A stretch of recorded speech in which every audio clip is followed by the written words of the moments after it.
I've shared pieces of my life story before, but I haven't talked much about how my vegan journey began.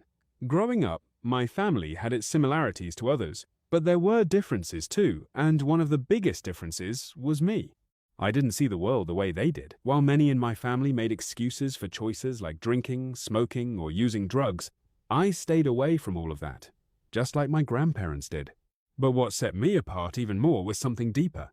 Even as a kid, I felt like a vegan at heart, long before I had the word for it. It didn't happen overnight. There wasn't one dramatic moment that changed everything.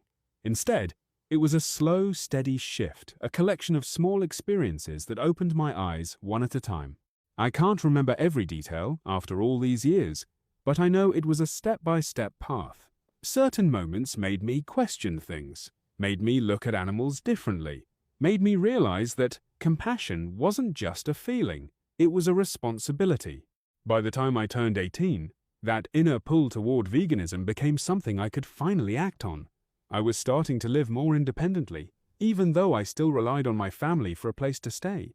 I was learning how to make my own choices, how to stand on my own beliefs, and how to grow into the person I always felt I was meant to be. Eventually, I reached a point where I was preparing to move forward without putting extra weight on anyone else. For a while, my mother and I even lived more like roommates than anything else, each of us trying to figure out our own lives. Looking back now, I can see how every moment, even the small ones, shaped the vegan Gainon-Ragians I am today.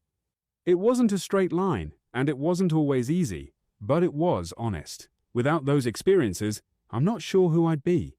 But because of them, I grew into someone who chooses compassion, someone who questions what others accept, and someone who lives by the values that have been quietly growing inside me since childhood.